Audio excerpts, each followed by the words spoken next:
Bom, me sinto engatinhando ainda na obra de Joyce, né?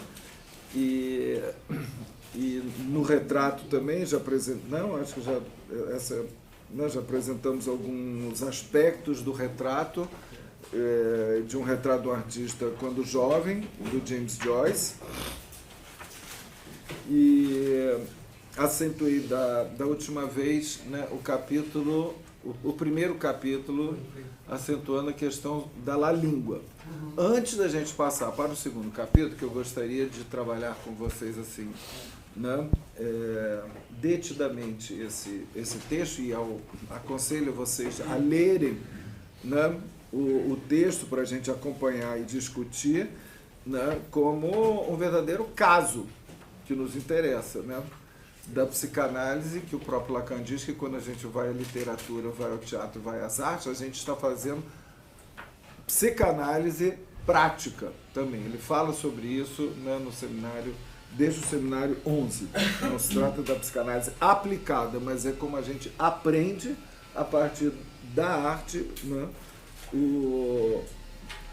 que eu acho que é importante a gente ver qual é a diferença entre o que seria uma psicanálise supostamente aplicada, que é você aplicar os conceitos psicanalísticos às obras artísticas, e o contrário disso, que, a meu ver, é o que fazem Freud e Lacan, é tentar extrair o que os artistas, né, falam sobre o inconsciente, o funcionamento psíquico, para trazer subsídios para a psicanálise.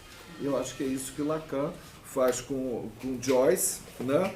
Tanto que é a partir do caso, vamos pôr entre aspas, Joyce, que Lacan faz grandes avanços na psicanálise, na própria teoria dele, inclusive a própria teoria do St. Thomas, né?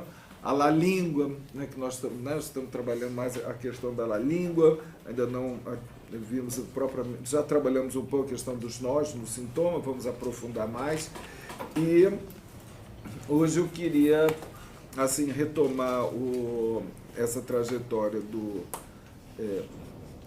retrato para apontar um aspecto que é importantíssimo, que é a posição de herege, a posição de herético de Joyce, né? Da heresia de Joyce, e que Lacan também se coloca como herético, né, em relação à própria psicanálise. Né? A heresia, né, lacaniana, que ele faz um jogo de palavras com heresie, né, que em francês é heresia, você também pode ouvir, mudando um pouquinho, como RSI.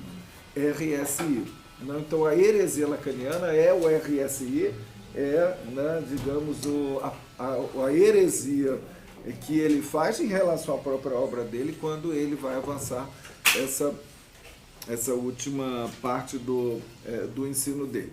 Né? Então, vamos ver, e é a partir da afirmação da heresia, digamos, de Joyce, que Lacan vai também dizer, eu também, viu? Eu também sou um herético. Né? Então, vamos vou retomar algumas coisas que eu já falei, né, de uma outra forma. Né? Lembrando que o relato do trajeto de Stephen Dedalus, né? Aliás, esse nome é importantíssimo para a gente pensar na heresia dele. Importantíssimo. Stephen é um nome cristão. De Estevão, que parece que foi o primeiro mártir da igreja, e que era um patrono da região em Dublin, onde ele estudou. E desse nome que ele se denomina, né, porque é considerado o retrato uma autobiografia, mas escrita na terceira pessoa, do Joyce, e Dédalus, né, que nós já vimos, da mitologia, que é muito importante. Né? Esse Dédalus, né, que é o nome do artífice. O significante artífice, ele volta várias vezes no texto do Joyce. Quando ele fala artífice, é Dédalus. É a Dédalus que ele está falando, que é um artífice, que é o artista, né? Que é o arquiteto, aquele arquiteto que construiu palácios maravilhosos, espetaculares e objetos maravilhosos, até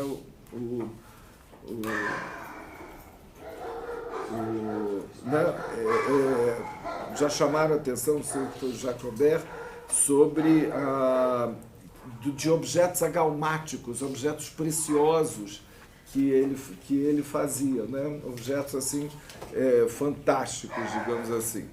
Inclusive, ele foi, né, cúmplice da metamorfose de Passífoe, que era a esposa, vou lembrar, acho que eu já falei sobre isso, a esposa do rei Minos, né, que se apaixonou por um touro, e aí ela queria transar com o touro. Mas o touro não se interessava porque ela era uma mulher, né? Não era uma vaca. E aí ele fez uma vaca de madeira para ela se moldar, se encaixar ali dentro, para vir o touro cobri-la, digamos assim. E foi a partir dessa cópula com esse touro que ela teve um monstro, né? Monstro no sentido mesmo do termo monstro, né? Do fantástico, que era o Minotauro, né? Metade homem, metade né? O touro, e que o rei Minos, né, ficou danado, né, da mulher dele ter, né, traído ele com o touro e ter arrumado, né, um filho, e aí ela, né, pediu pro Dédalo fazer um palácio que era um labiríntico para esse filho, né, da mulher dele ficar, que era o Minotauro, né? E aí ele descobriu que, na verdade, foi o Dédalo que tinha ajudado, que foi o cúmplice dessa traição, né? E aí ele deu como castigo, aí as versões variam um pouco, mas que teria jogado o Dédalo com o filho, que o filho era o ajudante dele, né, o Ícaro, dentro do labirinto, e aí ele construiu as famosas asas, né, para ele e para o filho, para, em vez de saírem por terra ou por mar, diz ele, sair pelo ar, voando. E a metáfora do voo, ela é constante também, não é muito importante essa parte do mito, né, de você escapar voando, né? Aparece em vários momentos, né, somente no final, quando ele vai se libertar mesmo da crença da Eucaristia, a partir de uma cena belíssima, com voos de pássaros e um poema que epifanicamente lhe vem à cabeça, né, que é a partir né, desse voo. E nesse mito, que é muito importante, né, o mito de Dédalus não vai sem o acoplamento, eu diria, pai e filho. O mito de Dédalus está junto com o mito de Ícaro, porque quando o pai e filho alçam voo, né, o filho, né, fica todo entusiasmado com isso e vai voar um pouco mais alto do que era permitido, né, avança a velocidade né, a altura do que era permitido, chega mais perto do céu e as asas que tinham sido coladas com cera derretem e ele cai. Então fiquem com essa imagem que é muito importante também. Os dois vão juntos como se fosse um ser apenas, acoplado pai e filho, e um cai. Então, né, eu acho interessante essa queda. A queda é algo também, é outra metáfora muito importante que tem a ver com a queda dentro da mitologia cristã, né? A queda, nós vamos abordar um pouco isso, né? A queda do céu, né? Que é um tema central, né? Que é a queda que aparece, né, em vários lugares eu estou chamando a mitologia cristã, que é uma mitologia, e que nós vemos então nesse acoplamento Estevão, Dédalus, nós temos aí as duas mitologias, eu diria, a cristã e a grega, né? E não é à toa que ele coloca em exergue, no livro Um Retrato do Artista Quando Jovem, uma frase de Ovídio, em latim, falando sobre Dédalus, né? Que é et ignotas animum dimitti in artes, cuja continuação da frase seria naturam que nuat. Sem ser uma tradução literal, seria assim: e ele se dedicou às artes desconhecidas. Esse que está em exército. Mas a frase completa em Ovídio é para mudar a natureza. Você vê como tem... Né? Isso, né, que Maitó está aqui lembrando, né? A última frase do livro, né, do retrato, penúltima, né? As duas últimas. Né? Eu nunca consigo seguir exatamente o roteiro que eu preparo, mas vou voltar. Quando ele diz assim: eu vou ao encontro pela milionésima vez da realidade da experiência, a fim de moldar na forja da minha alma a consciência ainda não criada da minha raça. Essa forja é a forja do artífice, do artista, Dédalus, né?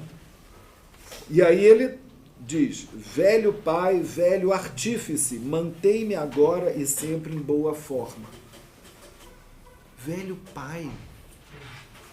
Também isso eu vou falar em outra aula, tá? Sobre o pai dele. Esse pai aqui não é o pai dele. Quando ele diz velho pai, vírgula, velho artífice, é Dédalus. É Dédalus. Quem é Dédalus? É o nome dele. Então, esse velho pai é o pai do nome. Do nome que ele se autonomeou. Não é o pai biológico, não é o pai simbólico. O pai, digamos que, aliás, dizem que não, parece que nem fez função de pai mesmo. Não é esse pai. Não é o Simon. É esse Dédalus, né? Então, olha que interessante. Só pelo nome, né, a gente pode ver que tem o Stephen, o mártir, que ele se recusa a ser o mártir. E nós vamos ver que o trajeto, né, nós podemos dizer, né, se o retrato, como eles... Vocês se lembram qual é a definição dele de retrato? É a curva de uma emoção. Né? Retrato para ele é a curva de uma emoção que o artista... Viu, Leila? Quando você for fazer a sua escultura, você vai pegar a curva de uma emoção e jogar na escultura. A curva... Nossa artista plástica Leila Eck, que está presente. Então, essa aqui, que é a curva de uma emoção que ele... Nós podemos pegar uma das curvas da emoção, a curva que vai dele atravessando a mitologia cristã e o martírio cristão, que ele passa para um martírio, nós vamos ver no capítulo 3, até alçar o voo. Então tem uma queda dele, como o Ícaro, mas o Ícaro cai, mas ele, né, o mártir cai. Se a gente for pensar que o Ícaro está do lado do Stephen e o Dédalus está no lado do artista, é o artista que vai, né, sobrevoar. Então, voltando aí, então isso que a gente pode pensar, que é uma curva que eu diria que ele usa o termo libertação, né, e que é uma curva do herético, né, daquele que é o herético, né? E, bom, eu só vou retomar aqui, né, como que a realidade, né, o que é muito interessante e nos interessa muito como psicanalistas, o retrato, né, porque é o que é considerado a literatura do fluxo da consciência, que é o nome que o pessoal da literatura dá, ou monólogo interior. Então, esse fluxo da consciência, às vezes é difícil, ele está falando uma coisa, de repente ele vem e fala outra coisa completamente diferente. Às vezes, muitas vezes eu tenho que voltar, mas onde é que ele está, esse cara? Está falando do colégio, daqui a pouco ele está passeando na rua, daqui a pouco ele está com uma menina... Não, a gente tem que pensar que é a realidade psíquica. Não? E às vezes a gente, não sei qual é a experiência de vocês na leitura do retrato, mas às vezes a gente se perde. Não sabe muito bem aonde. Ele está falando, tá onde? Ele estava no colégio, daqui a pouco está. Oi? Aí você vê, e daqui a pouco ele volta para a cena anterior, onde ele estava. Exatamente como acontece com a gente. Está todo mundo aqui, nessa cena, né? Nessa cena do meu seminário, você assistindo. Daqui a pouco eu falo alguma coisa, vai bater em você, e você vai para lá. Não? A gente vai para lá, voa, de repente a gente é captado pela outra cena em que nós estamos, porque aqui nós estamos nessa cena, aqui presente, mas está todo mundo dentro de uma outra cena. Não?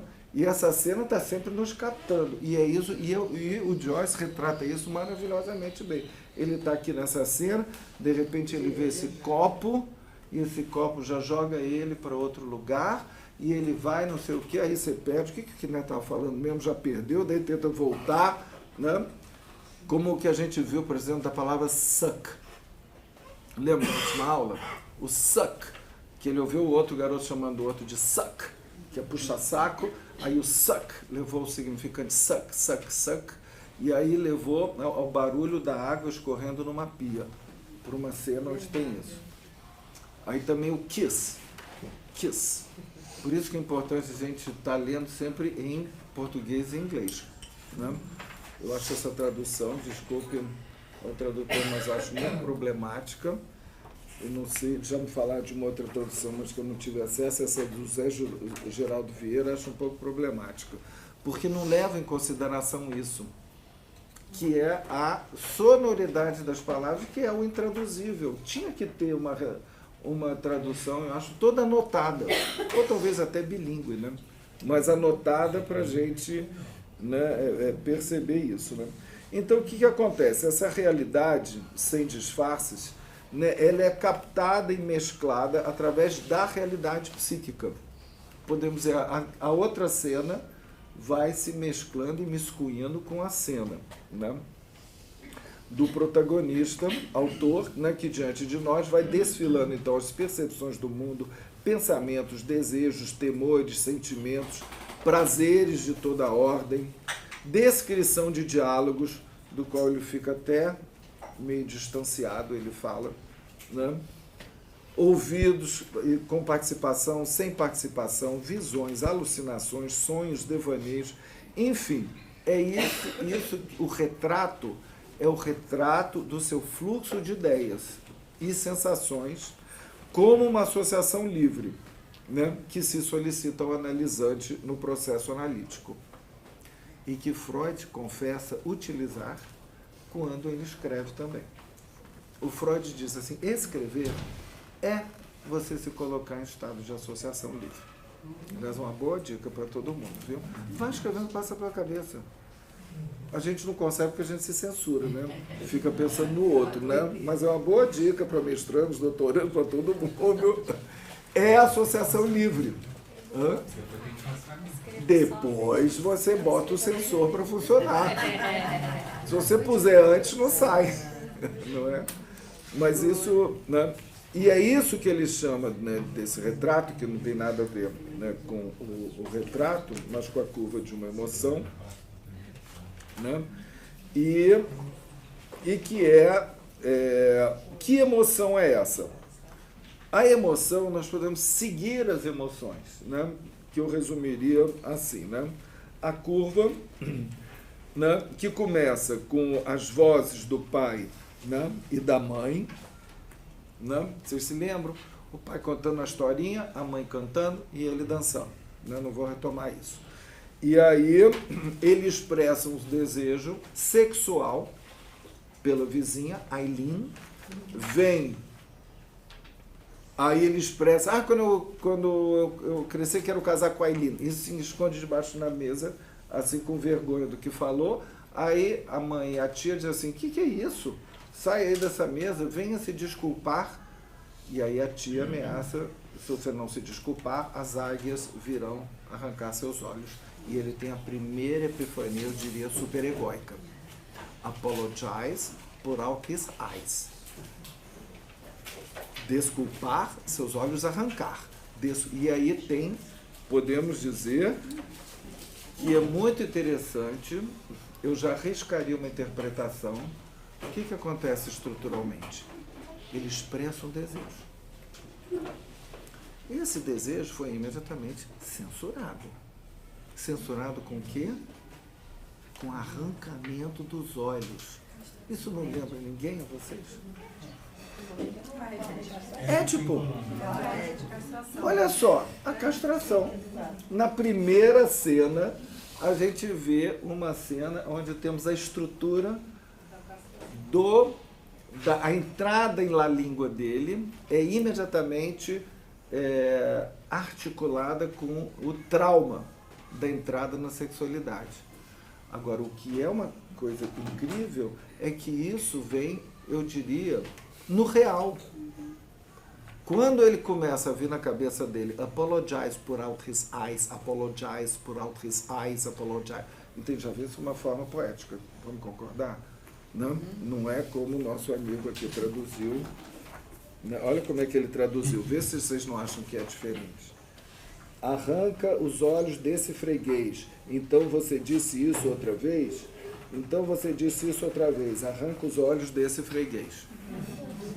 Bom, ele tenta rimar, mas é diferente. Apologize por out his eyes. Apologize por out his eyes. Olha como a questão da sonoridade superegóica da voz, da pulsão invocante, se manifesta aí, né, com essa pulsão invocante de la língua. E eu acho que já aponta aí por alguma coisa da foraclusão, do que está foracluído no simbólico retorna no real. A gente não sabe se é uma alucinação, mas parece uma voz que ele escuta naquela hora. Mas a estrutura está aí, não é? A estrutura desejo, proibição, castração, punição, né? Castração. Né? Então aparece aí. Mas e aí isso não é uma fala da mãe que proíbe ele? E aí da tia. Da tia. É. Ele fica repetindo uma coisa que ele ouviu É. na infância. É. E aí ocorre que ele acaba cego. Né? Ele acaba Exatamente. semi-cego. Né? Uma das Exatamente. justas bem era, né? Uhum. E tem tudo a ver com essa Uma cena coisa é traumática você da infância. ouvir, outra coisa é aquilo ficar retornando para você, tá entendendo? Por isso que eu estou dando um estatuto de real. Alucinação ou não, eu não sei, entende? É difícil afirmar fenomenologicamente. Mas tem um status aí de real, né? Aí, digamos, acachapante, né? De ritornelo, na real. Um ritornelo. Né? Então, aí o que a gente vai ver? Essa coisa do pecado. Lembrei do Homem da Areia, só fazer um parágrafo. Arrancar os olhos. É a coisa do Homem da Areia que vem. Conto de Bob. Exatamente. Também. Que ela vai trazer no Heinrich, né, naquele texto que há pouco tempo veio, uma tradução maravilhosa, né, do Gilson, da turma do Gilson. E ele traz também o ponto da Exatamente. Se não me engano, é a partir do conto de... Isso vocês podiam me confirmar. Eu acho que é a partir do Heimlich, né? A Raquel está lembrando que saiu uma nova tradução muito bonita, né?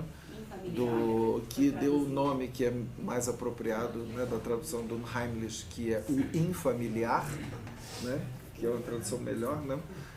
E que exatamente o Homem de Areia aparece numa história infantil que aparece que o Homem de Areia vai arrancar os olhos. Se não me engano, foi a partir, quer dizer, de 19, né? 19. Se não me engano, foi só a partir daí que Freud vai interpretar o Édipo, que no Édipo frustra cega seus olhos, como uma castração. Né? É posterior no desenvolvimento do complexo de Édipo. Então, é uma boa lembrança. E aí, então, essa questão, né, que vai aparecer depois, ele sendo fustigado pelos colegas, sendo, né, espancado, surrado pelos colegas, depois injustamente surrado pelos padres, pelo padre, né? O castigo corporal do padre. Depois as dores, né? O constrangimento de assistir a decadência do pai, a ruína da família que vai se empobrecendo. Aí depois ele tem a primeira relação sexual, aí ele entra no inferno. Inferno mesmo, né?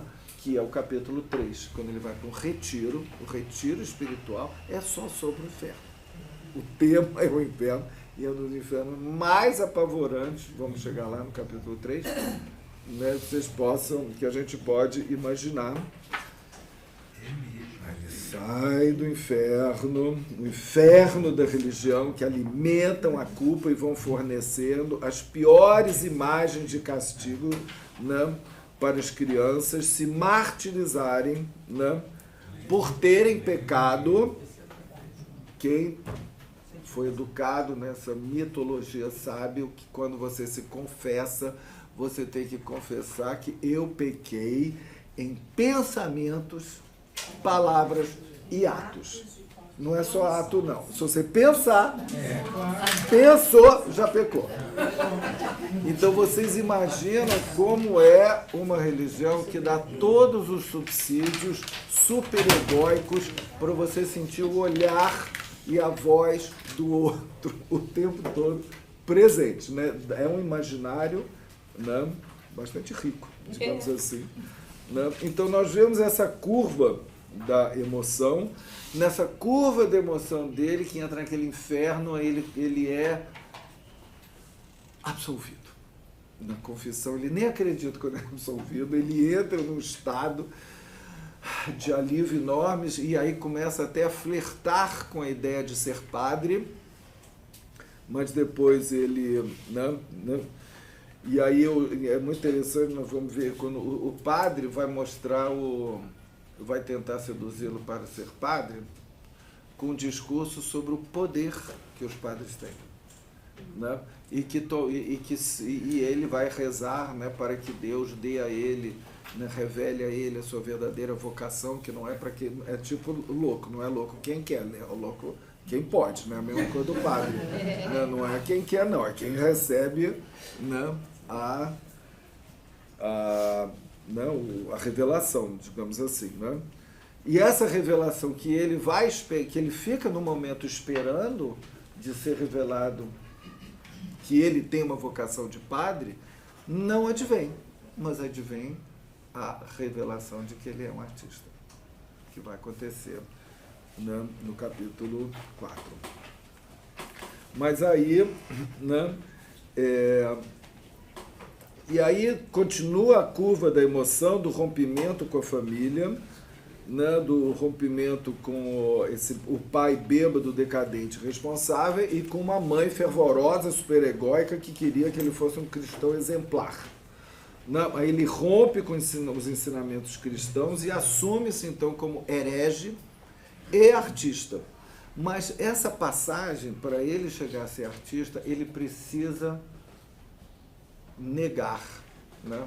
Negar tudo, negar como sentido de rejeitar, de, né, excluir tudo que vem da religião. E aí ele vai se decidir, né, a sua vida, ele diz, contra a mediocridade, a hipocrisia, o senso comum vai virar essa sua missão, né? O senso comum e o conservadorismo.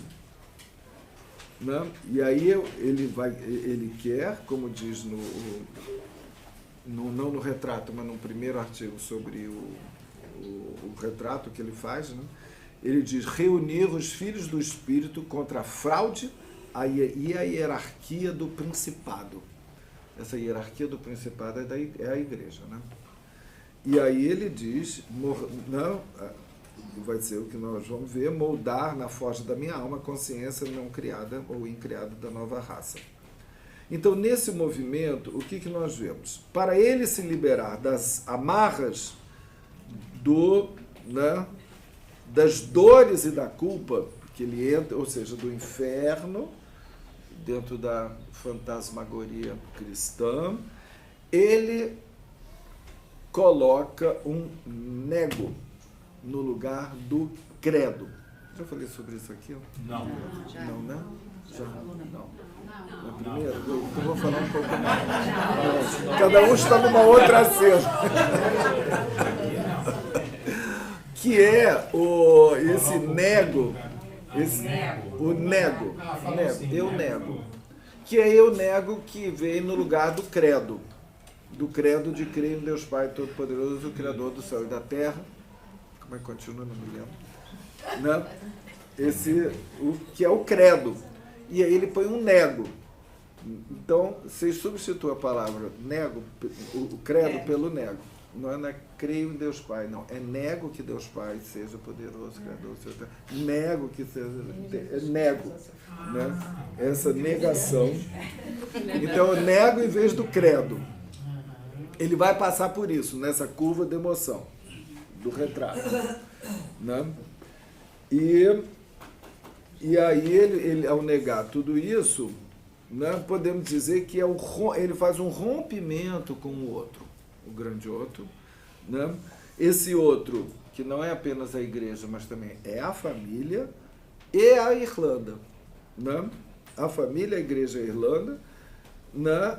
E aí vai ser o momento, também nós vamos chegar lá, que ele decide ir embora. Se exilar. Então, o exílio dele é um exílio do outro. Não é apenas o exílio da Irlanda, né? Da pátria, do fatherland. A pátria, não é que vem de pátria, pai, né? Fatherland, da terra do pai. Né? É um exílio do outro. Né? Ele realmente é um exílio do outro, que ele vai, e aí isso é no final, porque essa curva de emoção começa, eu diria, uns 3, 4 anos na La Língua, ele está lá brincando, vai até os 20. Vai até os 20 anos. Né? Que ele conta em 300 páginas essa curva. Né? Até o momento, que é um momento decisivo, muito importante, quando a sua mãe lhe pede para cumprir, como ela diz, o dever cristão de comungar na Páscoa. Ele não dá conta. Não dá. Ele, por um lado, ele não acredita que ali naquele pãozinho tem alguém ali dentro. Né? Ou seja, no mistério da Eucaristia, ele não acredita mais, como ele já acreditou. Ele que chegou a dizer que o momento mais feliz na vida de qualquer pessoa é a primeira comunhão. Ele diz isso. Aliviado depois, né? Ter sido absolvido. É a mesma pessoa que diz isso, ele não consegue mais comungar. Mas ele também, um amigo dele, o Cranley, diz para ele, comunga para agradar sua mãe, que bobagem, qual o problema? Entende? Você vai ferir a sua mãe, ela quer tanto, sua mãe é tão legal com você, não consegue. Ao mesmo tempo, ele diz que não tem o desprendimento ainda suficiente para poder comungar sem acreditar. Então, mas ao mesmo tempo ele está já na heresia. Não consegue. Ele não consegue fazer o semblante. O Jacobé fala que esse nego é a primeira pessoa do singular performativo, né? Que o colega cita, né? Que é um significante performativo, o nego. Né? Explica aí o que é o performativo. Conta aí, Beto. O que você chama? Eu não sei, eu acho que é o significante. Ele faz existir, ele é o ato no momento que ele é dito. Isso. Ele é uma espécie de corte no tempo, talvez, a gente pode dizer, né? Isso é legal você estar falando. Esse significante performativo é o significante que faz ato. Né? Que no que você diz, você age, né? É o ato. Né? Quando você abre uma sessão qualquer, né, você diz, agora os trabalhos estão abertos. Né? Isso é um performativo, né? Assim. Isso. Exatamente. Então, esse nego é o corte. Né? É o corte. Então, ele se recusa, né? Ele não quer prestar uma homenagem falsa há símbolos que ele rejeita. Então tem algo ético, é uma decisão ética de não comungar. A questão do herético tem também da história da tal redação, né? Eu vou chegar lá. Não, isso eu estou fazendo né, uma curva. Né? E que é no capítulo 2. Isso aqui é a introdução do capítulo 2. Aí ele vai dizer: não servirei àquilo em que não acredito mais. Quer isso se chame família, minha terra natal ou minha igreja. Né? Isso é uma frase dele. Então tem esse de... Então ele não... É uma decisão ética de não fazer semblante. De não... Entra no semblante. Né? Qual o problema de você ir lá, abrir a boca, receber aquele pãozinho e ok. Não dá. Não dá para ele. Então tem uma coisa assim muito forte e ética, podemos dizer. A ética é aquilo que rege os atos da pessoa. Né? Então, ética dele de não fazer isso. E aí, nesse movimento de afirmar eu sou um herege, de negar, né, podemos dizer, o outro, né, ele vai se afirmar como artista e sua liberdade. Aí ele diz, uma citação também: procurei me expressar por meio de certa forma de vida ou de arte tão livremente quanto possa e tão totalmente quanto possa, usando em minha defesa as únicas armas que me permito usar. O silêncio, olha o silêncio, o exílio e a astúcia. Esse termo da astúcia, deixa eu ver se eu encontro aqui onde é. Ele às vezes é traduzido por sutileza. Como dizer, astúcia não é astúcia no sentido do espertalhão que vai dar um golpe no outro, não. Eu acho que seria mais bem traduzido a inteligência, a perspicácia. É hegeliano, né? A agência da razão. A perspicácia. A ligada ao momento oportuno. A oportunidade. A oportunidade, a kairos, talvez. Instrumental, não é inteligência noética, espiritual. É a metis grega. É a metis grega. Isso que é o... Ligado a kairos. Isso. Kairos é o tempo da ocasião, da oportunidade. Né? A diferença entre Cronos e Kairos. Né? Cronos é o tempo cronológico, né? Passado, presente e futuro, e Kairos é agora. Não está ligado à eternidade, por exemplo. Isso. Ao amor intelectual de Deus. Então é interessante isso que o Ricardo está falando, porque essa inteligência, inteligibilidade, astúcia, esperteza, sutileza para você perceber o momento oportuno, tem a ver com o próprio método dele, nós vamos falar mais profundamente em outra ocasião, que é a epifania. Porque a epifania, né, que é um momento de revelação, né, dentro do vocabulário cristão, revelação do divino, de alguma forma, né, para ele é a revelação da matéria artística, digamos assim. Mas o artista, enquanto tal, se tem aquela revelação, se você olha e vê alguma coisa que você acha artístico, né, as linhas do telhado da casa daqui em frente são asas que a qualquer momento vão fazer esse telhado voar. Eu vi ali, assim, tem uns desenhos que eu tirei o telhado, né, vi o desenho das asas e pronto. Aí eu vi isso, pensei isso, falei, pô, bacana. Não basta o artista. O artista tem que escrever isso. Tem que registrar. Ele viu, pum, epifania, aquele teatro vai... Aquele teatro, ó. Aquele telhado vai voar. Ou vocês interpretem, tá? Aquele telhado vai voar. Né? O telhado voa. Com tudo isso que pode representar um telhado que voa. Tem que registrar. Então, a astúcia, eu acho que tem a ver com esse conceito da epifania. Então, olha que interessante. O que as armas dele? E é interessante, ele usa armas. Não é porte de armas, gente. Olha as armas do artista. O silêncio.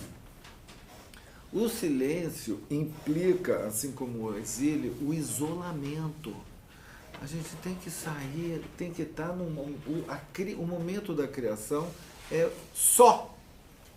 A gente pode até ter um brainstorm, não sei o quê, mas o momento de criar tem algo do silêncio do sujeito consigo mesmo e sem o outro.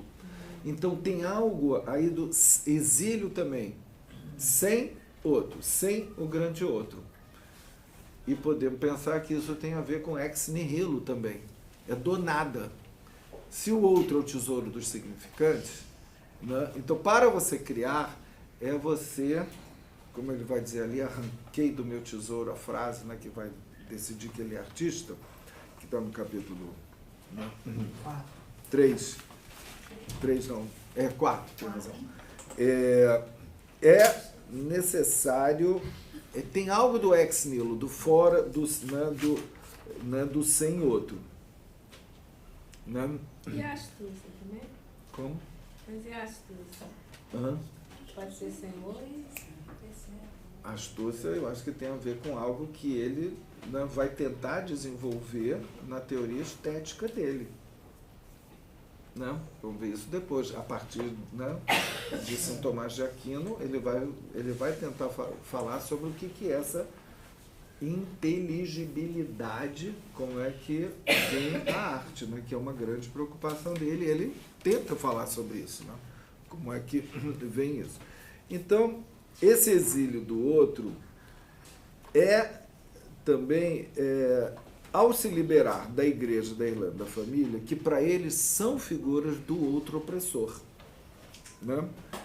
Ele é uma forma, eu diria, dele dizer não ao tirano. Né? O Lacan fala um pouco, em algum momento, né, da ética, como é dizer não ao tirano, né, de você barrar o outro. Né? Ele parte para o exílio do outro.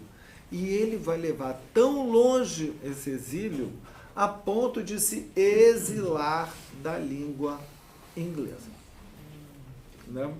Isso é outro tema também. Ele vai se exilando, né, da língua inglesa e fazer dela sua arte e usar a língua como um brinquedo, né, com o qual ele se diverte. Diziam que frequentemente ele estava escrevendo, todo mundo vê ele as gargalhadas, né, escrevendo, né, o Finnegan's Wake, né?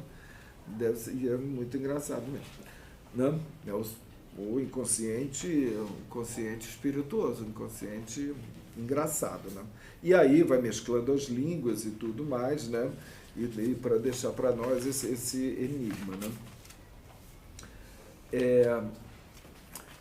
Então, esse exílio dele, que tem a ver com a questão da heresia, pensem na metáfora, né, na metáfora da queda, né, da queda. Né, porque para ter a heresia, ele precisa passar pelo inferno. E aí é muito interessante que, para entender também Joyce, a gente tem que passar não só pela mitologia grega, mas pela mitologia cristã, que ele expõe, né, fartamente, né, nesse livro. Né?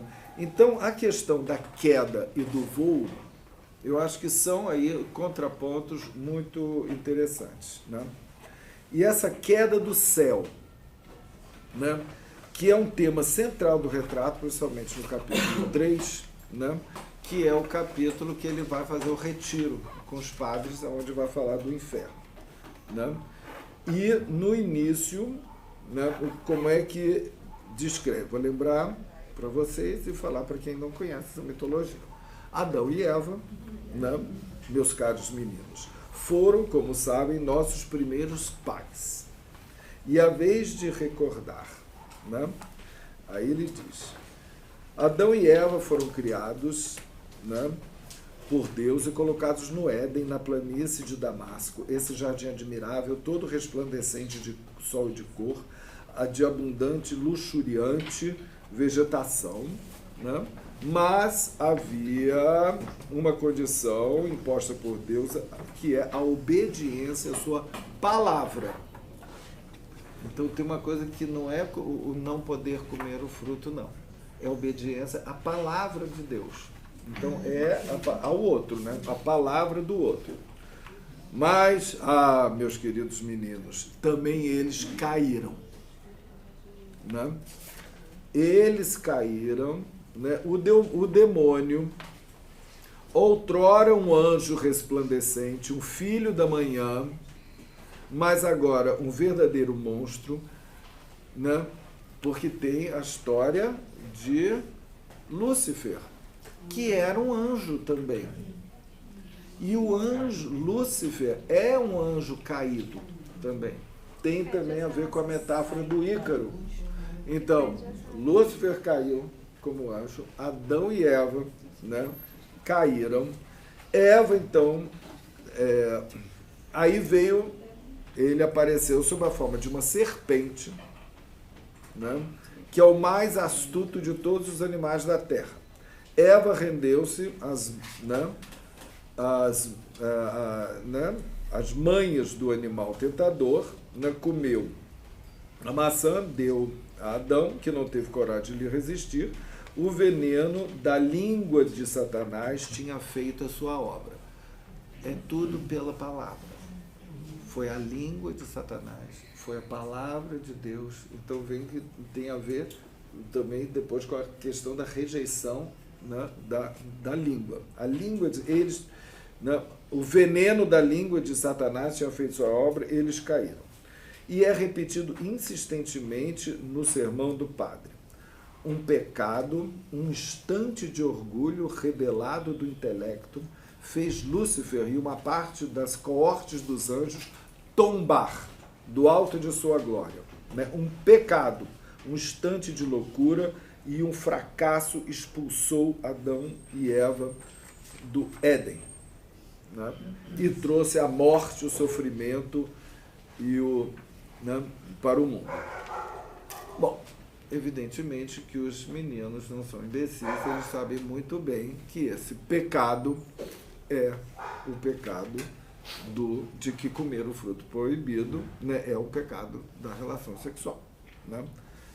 Pecado esse que não era apenas em ato, né? Era o tal do pensamento também, né? Aquela coisa que já vai a mitologia entrando e né, digamos, fermentando o imaginário. E aí, olha que interessante, ele sabe, e ele, depois de ter tido a primeira relação sexual com uma prostituta aos 16 anos, que é relatado, ele entra no seu inferno, com todos esses ingredientes, né, da mitologia cristã.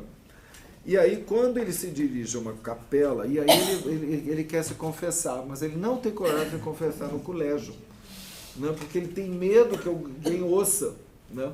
E aí ele vai procurando em Dublin uma capela bem desconhecida, né, que ninguém possa, né, e é onde ele vai, né, se confessar, né?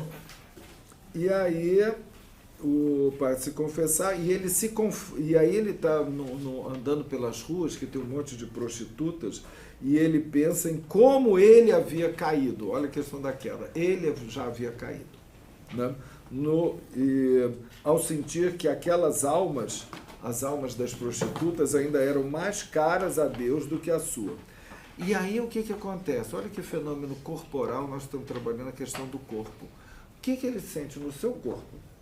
O seu pênis, ele sente que o seu pênis era uma serpente. Era uma serpente que estava no corpo dele, né? Era como a serpente que tentara Adão e Eva, né? E aí ele, referindo-se ao seu próprio pênis, olha o que ele pensa. Mas será que essa parte do corpo compreende? O que é que acontece? A serpente, o mais sutil dos animais da terra, né? Ela deve compreender logo quando deseja, e então prolonga seu próprio desejo, instante após instante, pecaminosamente. sente, compreende e deseja. Isso ele falando do seu pênis como uma serpente. Não? É interessante que tem aí uma... Como dizer? Ele sente o seu pênis como algo que não é seu. Ele sente o seu pênis como o diabo, literalmente, no corpo. Não?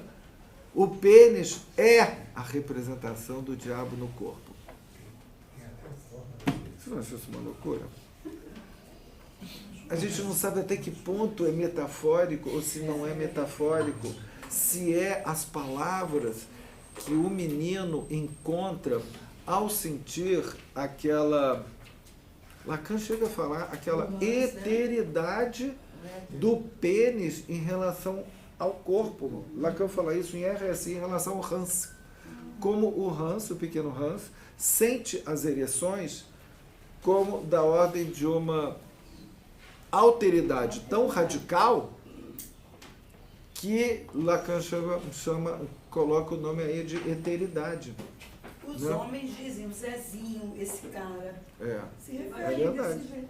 No amigo. E na Se refere referência na sobre terceira sintoma. pessoa. Exatamente. Só que esse não é um amigo, é um inimigo. Esse é o demônio. É o demônio. É o demônio. Né? Que deve Como? ser muito governança. É ingovernável. É ingovernável. Então, é ao mesmo tempo, o que é o outro para ele, né, o outro do sexo, o outro que constitui a sexualidade, é uma serpente, né, que entrou no corpo dele. Hã? É. Como diabólico, né? Bem freudiano, né? O Freud não fala da pulsão, né, como, né, diabólico. Então é muito interessante como ele consegue, né, expressar o que é, né? Por exemplo, a gente escuta isso na clínica também, né, de jovens, ou então de recordação de adultos, quando jovens que tinham vergonha quando o pênis entrava em ereção, quando estava na praia, ou então no vestiário, ou não sei o quê, né? Da vergonha de alguma coisa assim. Só que ele vai muito mais longe. É uma serpente que está no meu corpo. É o diabo, né? Personificado no corpo dele, né? Então, como ele relata aos 16 anos, né, essa, né, essas ereções, né, fora do controle da vontade e das orações, né? Essa libido sexual, né, que se manifesta aí como um corpo estranho, diabolizada, né? Né? E que é recalcada do sujeito dentro da temática religiosa da mitologia cristã, né? Como nossa ministra agora está pregando a abstinência sexual nas escolas, né? Vai ver, né? Usando exatamente a mesma coisa. Você vê aqui, olha, isso aqui, ó, em 1914, tá? Aí, quem fez isso ser assim? Né? Uma parte bestial do corpo apta a compreender bestialmente e a desejar bestialmente. Era, então, ele ou uma coisa inumana movida por uma alma inferior? Ele se pergunta. Né? E essa coisa inumana, né? Interessante a gente encontrar, né, exatamente esse termo que Lacan vai usar para se referir à coisa das Ding, né? Essa coisa inumana, que está exatamente esse termo, né, que a gente encontra aqui, né? Que é inerente ao desejo sexual e que se manifesta para o sujeito como se fosse uma parte fora dele, né?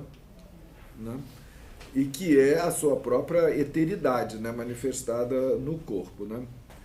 E James Joyce, então, ele vai mostrar como ele achou que seu pênis era essa serpente que o suga, né? Olha o que ele diz aqui na página 156, 157. Essa serpente em seu corpo o suga, alimentando-se do tutano tenro de sua vida e engordando com o lodo do desejo. Olha o peso que era para ele, né? E assim, com essa serpente, né, entre as pernas, Stephen, como Lúcifer, Adão e Eva, ele vai conhecer a queda. Né? Essa queda do Éden, da suposta pureza sexual e ascética do paraíso, e cair no mundo dos humanos, e assim ele vai entrar no que ele chama, né, o que ele vai combater, deixa eu ver se eu encontro aqui, o seu inferno. Né? O seu inferno, não sei se eu vou encontrar aqui agora, onde é que está isso? Que é o que ele vai chamar, o verdadeiro inferno é o mundo das evidências. É o mundo do senso comum. Isso que é o verdadeiro inferno contra o qual ele vai lutar. É o senso comum, é a mediocridade e a hipocrisia. Né? Ele vai considerar isso, né, para o qual que ele vai lutar, né, e que ele vai dizer que essa vai ser, né, a missão dele, né, que ele vai contra isso. Então, deixa eu ver se eu encontro aqui. Ah, tá aqui. Então, o que acontece? Né? Ele vai recusar essa moral cristã, eu diria, ele recusa a moral cristã para entrar na ética do artista. E é muito diferente. E essa passagem, né, que ele faz não vai sem a heresia. A heresia aqui é realmente, né, você se excluir do outro. Agora, o que é interessante, né, isso aparece mais num outro texto, mais do que aqui no Retrato do Artista quando jovem, aparece no primeiro texto que ele escreveu, que em forma de artigo supercondensado, né, que eu já falei que se encontra aqui, que é o texto da mesma, que tem o mesmo nome, que é um retrato do artista, que é o seguinte, a forja. Né? Nós vimos a metáfora da forja, que é do Dédalus, né? Do artista que está lá com a sua forja, que vai fazendo os objetos extraordinários e fantásticos. A forja que ele vai usar para fazer a sua arte, para descrever a sua arte, para descrever a sua teoria estética, é a forja do cristianismo. Por incrível que pareça. Né? A sua alma foi forjada pelo cristianismo, que ele, a duras penas, arranca de si. Né? Nessa forja, então, é uma forja que está esvaziada da moral cristã, esvaziada de todo o imaginário cristão, né? Para ali ele moldar o que vai ser a arte dele, a literatura. Né? Com a literatura, uma consciência da raça humana para além das evidências do senso comum, né? Para além da mediocridade do sentido comum e banal, que ele considera o evidente. E não é à toa que ele vai utilizar alguns vocábulos da mitologia cristã para a sua obra, para a sua arte, inclusive a Epifania, o termo da Epifania. Só que completamente dessacralizando isso. Mas que tem algo né, ele usa o termo êxtase, ele não é dado ao misticismo, ele não é um místico. Ele flerta um pouco o êxtase, né, místico da religião, mas não entra. Nisso, a Colette Soler aponta bem isso também. Né? O êxtase dele vai ser o gozo artístico, que ele vai descrever maravilhosamente bem, a partir do encantamento do coração. Nós vamos ver isso melhor, né, depois. Mas aí, então, essa forja, né, que vai fazer com que ele vai, a partir disso, ir contra o que ele chama do evidente, que a única maneira de fazer, que a gente for pensar, né, já com Lacan ajudando, é justamente indo contra o sentido. Como que você vai atacar o mundo das evidências? Você esvaziando também o sentido, atacando o sentido das coisas previamente dados, para você poder criar, para você poder inventar alguma coisa, né? E vai atacando o sentido estabelecido pelas palavras, fazendo o sentido explodir, para que o enigma da existência e a diversidade das múltiplas possibilidades de sentido possam aí aparecer e advir e serem criadas. E podemos pensar que é isso que ele vai fazer através das palavras e da literatura, né? Então, como fazer isso, né, podemos dizer, esse objetivo ético, se não fazendo vir à luz o que ele vai chamar de gozo, ele chama gozo artístico, ou êxtase, a gente vai encontrar várias palavras, vamos ver isso depois em detalhes, que é o próprio gozo da língua, que a gente viu desde a palavra suck, kiss, apologize, put out his eyes, etc. Não? E nós vamos ver, tem várias coisas que ele vai apontando aqui, o esvaziamento do gozo do sentido, para, eu diria, aprender um outro gozo. Um outro gozo, que é o gozo da sonoridade, e aí vai se referir muito à música das palavras, os sons, the voices, as noises, né? As vozes, os ruídos, os sons, naquilo que eu falei, o barulhinho do gás, que o encanta completamente, né? Que ele já associa a outra coisa, né? O gotejar, lembra, na batida, na parede da neve caindo, imagina a neve que nem se ouve, ele ouve, né? Lá no Conto Os Mortos, né? No final, né? Que tem.